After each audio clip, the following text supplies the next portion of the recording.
Mark సువార్త 4వ అధ్యాయము 26వ వచనం నుండి 34వ వచనం వరకు. యేసు జన సమూహముతో ఇట్లనెను, దేవుని రాజ్యము ఇట్లున్నది.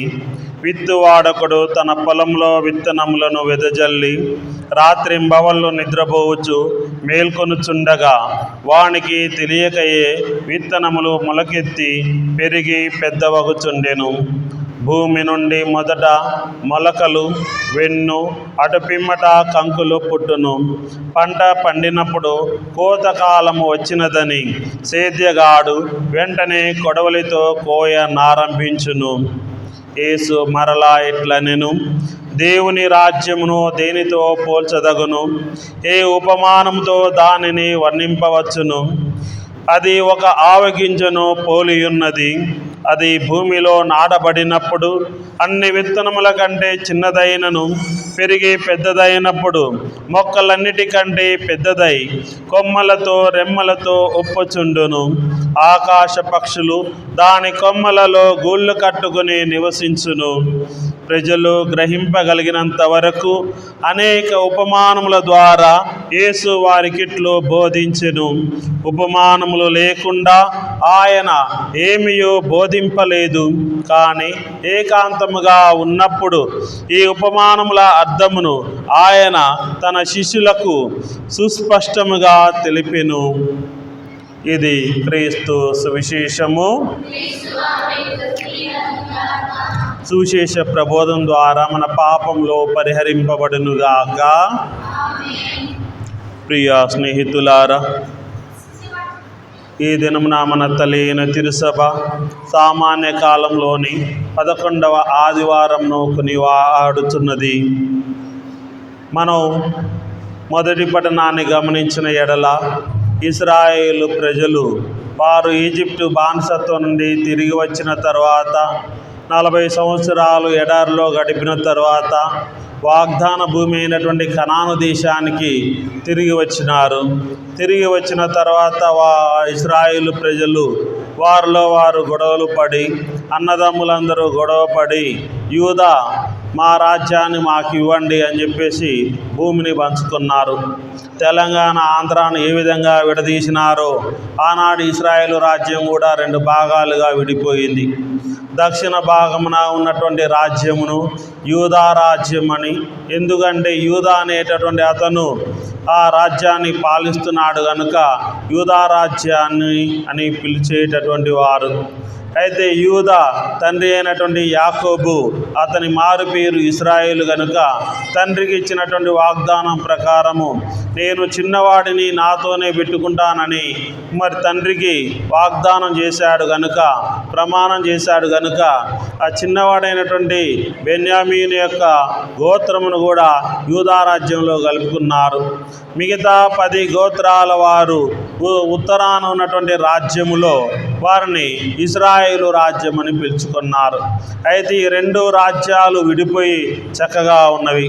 అయితే దక్షిణాన ఉన్నటువంటి యూదయ ప్రాంతంలోనే యెరూషలేము ఉన్నది కనుక ఇశ్రాయేలు ప్రాంతంలో ఉన్నటువంటి ఇతర గోత్రాలకు చెందినటువంటి ఇశ్రాయేలు ప్రజలు కూడా వారు యెరూషలేము దేవాలయానికి రావడము పోవడం వలన ఈ 10 జాతుల వారు కూడా ఇశ్రాయేలుకి వెళ్ళి ముందు రోజుల్లో ఒకే రాజ్యం ఉండాలని మళ్ళీ ఎక్కడ గొడవ చేస్తారోనని వారు కూడా బాబేలులో మరో దేవాలయాన్ని నిర్మించినారు. యెరూషలేమును పోలినటువంటి దేవాలయమును వారు బాబేలు తర్వాత జెరుబ్బాబెలు దేవాలయమని పిలిచేటటువంటి వారు కనుక ప్రియ స్నేహితులారా, ఈ విధంగా వారు మరో దేవాలయాన్ని నిర్మించుకున్నారు.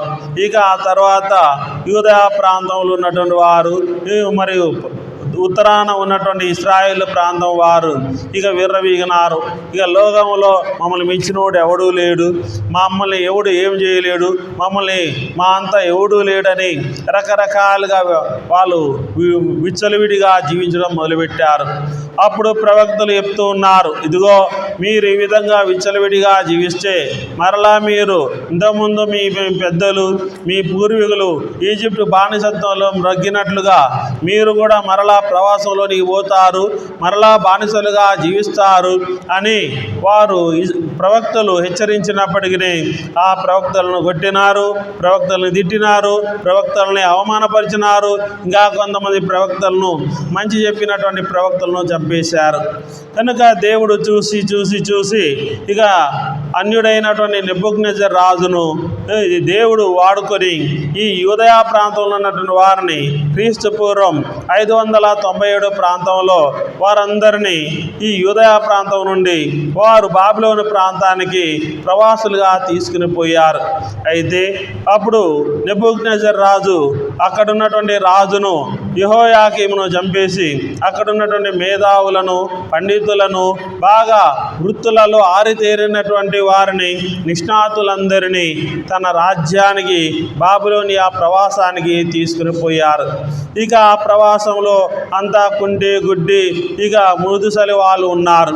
అటువంటి వారిని పాలించడానికి సెదెకియా అనేటటువంటి రాజును నియమించాడు.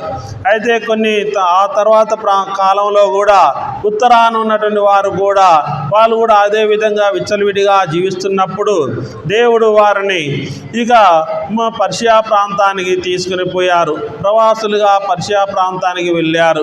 ప్రియమైనటువంటి స్నేహితులారా, అక్కడ ఉన్నటువంటి ఎప్పుడైతే ఇక్కడ ఉన్నటువంటి ఇశ్రాయేలు ప్రజలందరూ, ఈ యూదయ ప్రజలందరూ ప్రవాసంలోని వెళ్ళిపోయినారో ఈ సిద్కియా రాజు ఆయన నెబుకద్నెజర్ రాజుకు కప్పం చెల్లించాలి, అంటే రుసుము చెల్లించాలి. ఇక పన్నులన్నీ వసూలు చేసి నెబుకద్నెజర్ బాబిలోనియా రాజుకు చెల్లించాలి. అయితే ఈ సిద్కియా రాజు నేను కట్టనని మొరాయించినాడు. అప్పుడు ఈ హెజ్కేల్ అనేటువంటి ప్రవక్త ప్రవాసంలో నుండి ఎన్నో ఉత్తరాలు రాసినాడు. నీవు నెబుకద్నెజర్ రాజుకు కప్పం చెల్లిస్తే బాగుంటుంది అని ఎన్నో విధాలుగా హెచ్చరికలు చేస్తూ ఉత్తరాలు రాసినా కానీ సిద్కియా రాజు పట్టించుకోపోయేసరికి నెబుకద్నెజర్ రాజు తన శత్రు సైన్యాన్ని పంపించి ఆ యెరూషలేము దేవాలయాన్ని పడగొట్టించి, తగలబెట్టించి, యెరూషలేము నగరాన్ని పడగొట్టించి అక్కడ ఉన్నటువంటి వాళ్ళందరినీ కూడా వారిని ప్రవాసంలోనికి తీసుకుని పోయారు. ప్రియమైనటువంటి స్నేహితులారా, ఈ యెజ్కేలు ప్రవక్త ఈనాటి మొదటి పట్టణంలో మనం చదువుతున్నటువంటి యెజ్కేలు ప్రవక్త అప్పుడు ప్రవాసంలోనికి పోయినటువంటి వారిలో వీరు కూడా ఉన్నారు. వీరు యెరూషలేము దేవాలయంలో అర్చకులు. వీరు కూడా దేవాలయంలో వారు అర్చక వృత్తిని చేసేటటువంటి వారు, దేవునికి అర్చనలు సలిపేటటువంటి వారు. ఆ తర్వాత క్రమక్రమంగా ప్రవాసంలోనికి పోయినప్పుడు యెజ్కేలు కూడా ప్రవాసంలో ఉన్నప్పుడు దేవుడు యెజ్కేలుని దేవుడు తన ప్రవక్తగా అభిషేకించాడు. ప్రవక్తగా యెజ్కేలు ప్రవక్త అక్కడ ఉన్నటువంటి ఇశ్రాయేలు ప్రజలను, యూదయ ప్రజలందరినీ, యూదులను వారికి హెచ్చరికలు చేస్తూ ఉన్నారు. ఇక ఇశ్రాయేలు ప్రజలు అనుకున్నారు, ఇక మనల్ని రక్షించేటటువంటి నాదుడు లేడు, ఇక మనల్ని బయటికి తీసుకొచ్చేటటువంటి నాదుడు లేడు, ఇక మనకు రాజ్యము లేదు, అక్కడ మనము రాజకుమారులుగా మనం వర్ధిల్లినాము, మనకు అన్ని వసతులు ఉన్నవి, ఇక్కడ మనము రాజ్యము లేదు, వసతులు లేవు, బానిస బతుకుతూ ఉన్నాము, ఇక మనకు మరలా మంచి జీవితము రాదు అని నిరాశ నిస్పృహలతో జీవిస్తూ ఉన్నారు. అక్కడ యెరూషలేములో ఉన్నప్పుడు రాజ్యము మనది, ఇక రాజ్య అధికారము మనది, ఇక రాజ్యంలో ఉన్నటువంటి రాజులం మనము ఈనాడు బానిస బతుకుతూ ఉన్నాము అని విస్తుపోతూ వాళ్ళు ఎంతో బాధపడిపోతూ ఉన్నారు. అయితే ఈ యెజ్కేలు ప్రవక్త గుర్తు చేస్తూ ఉన్నారు. వారు చేసినటువంటి తప్పులు ఏమిటని వారి గుర్తు చేసి వారు తాము చేసినటువంటి తప్పులకు పశ్చాత్తాపడుతూ అవును నిజముగా మనం తప్పు చేసినాము అని చెప్పేసి వారు జీవోత్సవం లేనటువంటి శవాలుగా వాళ్ళు జీవిస్తూ ఉన్నారు. ఎండిన ఎముకలు మీద వేసుకొని వాళ్ళకు తినడానికి వారు ఉండడానికి చక్కనైనటువంటి స్థలము కానీ అక్కడ బానిస బతుకుతూ అక్కడ ఒక ఎముకల గూడు భుజాన్ని వేసుకొని తిరిగినట్లుగా వాళ్ళ అస్థిపంజరం లాగా జీవిస్తూ ఉన్నారు. ఇక వారిలో ఏ ఆశ లేదు, నిరాశ నిస్పృహలే వారిలో ఉన్నవి. అప్పుడు ఈ యెజ్కేలు ప్రవక్త వారి మధ్యలో ఉండి దేవుడు చెప్పినటువంటి సందేశాన్ని వారికి తెలియజేస్తూ ఉన్నారు. ఈనాటి మొదటి పట్టణంలో ఆ ఇశ్రాయేలు ప్రజలకు, ఆ యూదయ ప్రజలకు యెజ్కేలు హెజ్కేలు ప్రవక్త చెప్తున్నాడు. దేవుడు చెప్పినటువంటి మాటను ఇశ్రాయేలు ప్రజలకు తెలియజేస్తూ ఉన్నాడు. ఇదిగో నేను ఎత్తైనటువంటి దేవదారు మీది మెత్తని కొమ్మను విరిచి ఉన్నతమైన పర్వతమును నాటుదును అని. అంటే అది ఎక్కడ? యెరూషలేము కొండపైన నాటుదును అని చెబుతూ ఉన్నాడు. అది కొమ్మలు చాచి కాయలు కాచి గొప్ప దేవదారు వృక్షమగును అని. అంటే ఇశ్రాయేలు ప్రజలను ఒక చెట్లు మాదిరిగా ఉదాహరిస్తూ ఉన్నారు. వారిని జీవం లేనటువంటి చెట్టులో నుంచి జీవం ఉన్నటువంటి కొమ్మను దించి నేను నాటుతాను. ఆ విధంగా నాటడం వల్ల పెద్దగా ఏపుగా చెట్టు పెరుగుతూ ఉంది అని చెప్తూ ఉన్నారు. వివిధమైన జాతి పక్షులు దానిపై వసించును అని. అంటే ప్రియ స్నేహితులారా, బైబిల్ రాసినటువంటి కాలంలో బైబిలు కష్టకాలాల్లోనే బైబిల్ రాసినారు. హింసలు ఉన్నప్పుడు కాలంలోనే బైబిల్ రాసినారు. ఏదైనా కానీ ప్రత్యక్షంగా బైబిల్లో రాయలేదు, అంతా పరోక్షంగానే బైబిల్ రాయడం జరిగినది. కనుక ఇశ్రాయేలు ప్రజలను ఒక చెట్టుతోనూ ఒక గుబురుతోనూ లేదా ఒక కొమ్మతోనూ వాళ్ళు సంబోధించుకున్నారు, కానీ ఒక జాతిగా ఇశ్రాయేలు జాతిగా వాళ్ళు ఎప్పుడూ రాసుకోలేదు. కష్టకాలాల్లోనే వారు బైబిల్ రాసినారు కనుక, బైబిల్ అంతా పరోక్ష భాషలో రాశారు కనుక మనం అక్షరబద్ధంగా అర్థం చేసుకోవడానికి వీలు లేదు. కనుక మనము ఈనాడు చూస్తున్నాం, వివిధ జాతి పక్షులు వచ్చి వానిపై వసించునని. అంటే జీవం లేనటువంటి ఒక చెట్టు మాదిరిగా ఉన్నటువంటి ఇశ్రాయేలు జాతిలో నేను ఒక కొమ్మను నాటి వారిలో జీవము తీసుకుని వస్తాను. ఆ జీవము కలిగినటువంటి చెట్టులో వివిధ పక్షులు, అంటే దేశ విదేశాల నుంచి నానావిధ జాతుల ప్రజలు కూడా వచ్చి అందులో ఆశ్రయం పొందుతారని, ఆ విధంగా నేను చేస్తానని దేవుడు వాగ్దానం చేస్తూ ఉన్నాడు. ప్రియమైనటువంటి స్నేహితులారా, దేవుడు పునరుద్ధరిస్తానని ఇశ్రాయేలు జాతిని, యోదయా జాతిని పునరుద్ధరిస్తానని హెజ్కేలు ప్రవక్త ద్వారా దేవుడు వాగ్దానం చేస్తూ ఉన్నాడు. ప్రియమైనటువంటి స్నేహితులారా, మనము ఈ దినమున సువిశేషంలో చూసిన ఎడల సువిశేషంలో యేసు ప్రభు అదే ఉదాహరణ మనకు సువిశేషంలో కూడా కనపడుతున్నాయి. మొదటి పట్టణంలో దేవుడు హెజ్కేలు ప్రవక్త ద్వారా చెట్టును ఏ విధంగా ఆదర్శంగా తీసుకున్నాడో, ఇదనున్న దేవుని రాజ్యం ఎలా ఉంటుందంటే, విత్తువాడొకడు తన పొలంలో విత్తనములు వెదజల్లి రాత్రింబవళ్ళు నిద్రపోవచ్చు మేలుకొనుచుండగా వానికి తెలియకే విత్తనములు మొలకెత్తి పెరిగి పెద్దవగుచుండెను. భూమి నుండి మొదట మొలకలు వెన్ను అటు పిమ్మట కంకులు పుట్టును. పంట పండినప్పుడు కోతకాలం వచ్చినదని సేద్యగాడు వెంటనే కొడవలితో కోయనారంభించును. దీని అర్థం ఏమిటంటే, దేవుని రాజ్యము ఇది సైలెంట్గా పెరుగుతుందని అర్థమవుతుంది. మనం ఏదైనా కానీ కొద్దిగా మొదలవుతూ ఉన్నది. మనం ఏదైనా కానీ ఒక చెట్టు ఎదగాలంటే ఒక చిన్న విత్తనం మొదలు కావాలి. మనం ఈ రోజుల్లో పెద్ద పెద్ద కంపెనీలు చూస్తున్నాము. పెద్ద పెద్ద కంపెనీలు కూడా మొదట్లో చిన్నగానే మొదలవుతూ ఉన్నవి. చిన్నగా ఒక రూములో మొదలైనటువంటి పెద్ద పెద్ద కంపెనీలు ఆ తర్వాత పెరిగి ఇప్పుడు దేశ విదేశాల్లో ప్రపంచమంతటా సేవలు అందిస్తూ ఉన్నవి. ఆ విధంగా ఇప్పుడు మనం ఏదైనా ఒక పని మొదలు పెట్టాలంటే చిన్నగానే మొదలు పెట్టాలి. ఒకసారి పెద్దగా మొదలు పెడదామంటే అది కానటువంటి పని. కనుక ఏదైనా కానీ ప్రపంచంలో మనం చూస్తూ ఉన్నాము. మనం ప్రపంచంలో అనేకమైనటువంటి కంపెనీలు మొదట్లో చిన్నవిగానే మొదలైనవి, ఆ తర్వాత క్రమక్రమంగా పెరిగి పెద్దవై ప్రపంచమంతటా విస్తరించి ఉన్నవి. కనుక దేవుని రాజ్యము కూడా మొదట చిన్నదిగానే ఉంటుంది, కానీ మన ఆలోచన చిన్నదైనా కానీ దాని యొక్క పర్యవసానము పెద్దగా ఉండాలని మనకు శ్రీ సభ బోధిస్తుంది. దేవుని రాజ్యం అంటే మనకు మొదట్లో యేసు ప్రభుతోనే మొదలైంది, ఒక్కనితోనే మొదలైనది. ఆ తర్వాత 12 మంది అపోస్తులతో ఆ కార్యము మొదలైనది. ఎంతోమంది శ్రీ సభను అణిచివేయాలని ఎందరో రాజులు, ఎందరో చక్రవర్తులు, ఎందరో పాలకులు ఎన్నో ప్రయత్నాలు చేశారు. కానీ ఈ దైవరాజ్యాన్ని అణిచివేయడానికి శ్రీ సభను ఎవరు అణిచివేయలేకపోయినారు. ఎంతోమంది కుట్రలు పన్నినారు, ఎంతోమంది ఎన్నో కుటిల ప్రయత్నాలు చేసినారు. అయినా కానీ ఎక్కడ ఈ స్త్రీ సభను అణిచివేయలేకపోయినారు. కనుక స్త్రీ సభ కూడా దైవరాజ్యంలో ఒక భాగమే. కనుక ప్రియ స్నేహితులారా, దేవుని రాజ్యము అనేది ఒక ఉత్తమ మాదిరిగా మొదలవుతున్నది. మన జీవితంలో కూడా, మన క్రైస్తవ జీవితంలో కూడా మనం ఒక్కసారే పునీతులం కావాలి, ఒకసారే మనం ఆకాశానికి నిచ్చెనేయాలంటే కుదరదు. మనం మొదటిగా చిన్న చిన్న ప్రయత్నాలు, చిన్న చిన్న సుకృత కార్యాలు, చిన్న చిన్న జపాలు చెప్పుకుంటేనే మనం పరిశుద్ధంగా జీవించగలుగుతూ ఉంటాము. ఒక్కసారే బైబిల్ రావాలంటే రాదు.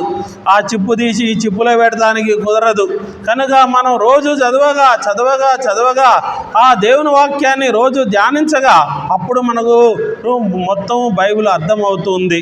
కనుక ప్రియ స్నేహితులారా, ఏదైనా కార్యం అనేది మనం ప్రారంభించినప్పుడు అది మొదట్లో చిన్నదిగానే ఉంటుంది, కొద్దిగానే ఉంటుంది. కనుక ప్రియమైనటువంటి స్నేహితులారా, దేవుని రాజ్యం కూడా ఆ విధంగా విస్తరించిపోతుంది. 2000 సంవత్సరాల క్రితము ప్రారంభమైనటువంటి స్త్రీ సభ ఈ రోజున ప్రపంచమంతా వ్యాపించినది. స్త్రీ సభలో ఎందరో శాస్త్రవేత్తలు ఉన్నారు, వైద్య శాస్త్రవేత్తలు ఉన్నారు, ఎందరో మేధావులు ఉన్నారు, ఎందరో పండితులు ఉన్నారు, ఎందరో వేదాంత పరులు ఉన్నారు. కనుక మొదట్లో చిన్నదిగానే ప్రారంభమైంది, ఈ రోజున పెద్ద వటవృక్షమై ఉన్నది. ఈ వటవృక్షంలో అనేకమైనటువంటివి చేరినవి. కనుక ప్రియ స్నేహితులారా, యేసు ప్రభు ఈ దినమున 2వ ఉపమానాన్ని కూడా బోధిస్తూ ఉన్నారు. దేవుని రాజ్యమును దేనితో పోల్చదగును, ఏ ఉపమానంతో దానిని వర్ణింపదగును, ఏ ఉపమానంతో దానిని వర్ణింపవచ్చును అని చెబుతూ యేసు ప్రభు ఒక ఆవగింజను తీసుకుని ఉన్నారు. ఆ ఆవగింజ అది భూమిలో నాటబడినప్పుడు అన్ని విత్తనముల కంటే చిన్నదైనను, పెరిగి పెద్దదైనప్పుడు మొక్కలన్నిటికంటే పెద్దదై కొమ్మలతో రెమ్మలతో ఉప్పుచుండును. ఆకాశ పక్షులు దాని కొమ్మలలో గూళ్ళు కట్టుకొని నివసించును అని యేసు ప్రభు చెబుతూ ఉన్నారు. కనుక ప్రియ స్నేహితులారా, దేవుని రాజ్యములో స్త్రీ సభ ఒకటి. కనుక దేవుని రాజ్యంలో స్త్రీ సభ, ఇప్పుడు స్త్రీ సభలో అనేకమైనటువంటి జాతుల వారు ఉన్నారు, అనేకమైనటువంటి ప్రాంతాల వారు ఉన్నారు, అనేకమైనటువంటి సంస్కృతుల వారు ఉన్నారు, అనేకమైనటువంటి సాంప్రదాయాల వారు ఉన్నారు, అనేకమైనటువంటి దేశాలకు చెందినటువంటి జాతులకు చెందినటువంటి ప్రజలు ఉన్నారు. వీళ్ళందరూ స్త్రీ సభలో గూడు కట్టుకొని ఉన్నటువంటి ఒక గుబురుగుగా ఉన్నటువంటి దైవరాజ్యం అనేటువంటి చెట్టులో వాళ్ళు గూళ్ళు పెట్టుకొని ఉన్నారంటే స్త్రీ సభలో వారు చేరి ఉన్నారని మనకు అర్థమవుతుంది. కనుక దేవుని రాజ్యము ఆవగింజంత అంటే విత్తనాలలో చిన్న విత్తనమైనటువంటి ఆవగింజ పెరిగి పెద్దదైనప్పుడు పెద్ద వటవృక్షం అవుతుంది. కనుక స్త్రీ సభ కూడా ఈ రోజున ఒక వటవృక్షం లాగా ఉన్నది. స్త్రీ సభ ద్వారా ఎన్నో జాతులకు, అంటే వివిధమైనటువంటి జాతులకు చెందినటువంటి పక్షులన్నీ ఆ చెట్టులో గూళ్ళు కట్టుకుని నివసిస్తున్నాయి. అంటే స్త్రీ సభలో కూడా ఎందరో చేరుతూ ఉన్నారు, స్త్రీ సభలో సభ్యులవుతూ ఉన్నారు. కనుక ప్రియ స్నేహితులారా, దేవుని రాజ్యములో మనమందరము ఉన్నాము. దేవుని రాజ్యములో మనం ఈ రోజున స్త్రీ సభలో ఉన్నాము. స్త్రీ సభ అంటే దేవుని రాజ్యం కాదు, దేవుని రాజ్యంలో స్త్రీ సభ ఒకటి అని మనం గుర్తు చేసుకోవాలి. కనుక ప్రియ దేవుని బిడ్డలారా, మనం దేవుని రాజ్యంలో మనమందరం ఎల్లప్పుడూ ఉండాలంటే మనం అది చిన్నగా ప్రారంభించాలి. మనం ఒక్కసారి స్త్రీ సభలో మనం అధికమైనటువంటి మనకు పెద్ద అంతస్తులో మనం ఉండాలంటే, అధికమైనటువంటి అంతస్తులో ఉండాలంటే మనము చిన్నగా ప్రారంభించాలి. మన క్రైస్తవ జీవితం ద్వారా మనం ప్రారంభించాలి. మనం చూస్తూ ఉన్నాము, మన స్త్రీ సభలో ఎందరో మొదట్లో గొప్ప నాయకులు మొదట్లో అతి సామాన్యమైనటువంటి ప్రజలుగా జీవించి ఆ తర్వాత విశ్వాసంలో ఎదిగి వారు విశ్వాసంలో అభివృద్ధి చెంది వారు క్రమక్రమంగా వాళ్ళు ఎదుగుతూ అభివృద్ధి చెందుతూ స్త్రీ సభలో గొప్ప స్థానాలలో ఉన్నారు.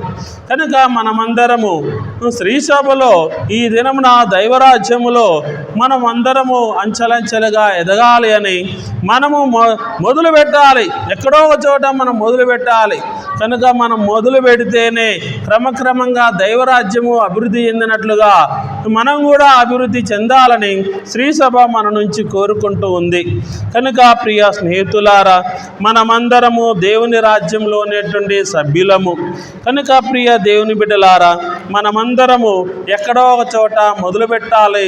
చిన్నగా మొదలు పెడితే అదే క్రమక్రమంగా పెద్ద వటవృక్షమైనట్లుగా మనం కూడా పెద్దగా మనము అధికంగా ఆశీర్వదింపబడుతూ ఉంటాము. కనుక దేవుని రాజ్యంలో మనమందరము సభ్యులము. మనం ఎల్లప్పుడూ దేవుని యొక్క రాజ్యమునకు చెందినటువంటి బిడ్డలుగా జీవించుదాము. ఆమేన్.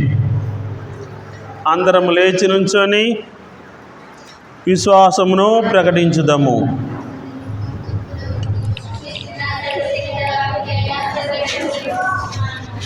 అతని యొక్క ఏకస్తుడును మన యొక్క నాథుడైన యేసు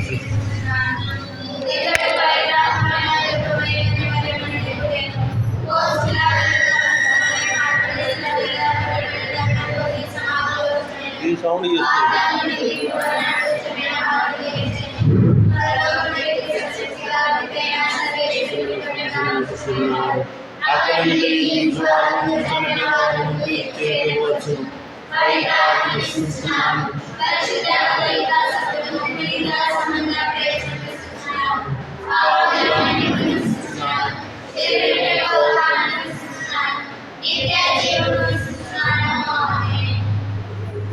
ప్రియ సహోదరి సహోదరులారా, దైవరాజ్య స్థాపన విశ్వాసములందరికీ దైవమున గొప్ప బాధ్యత.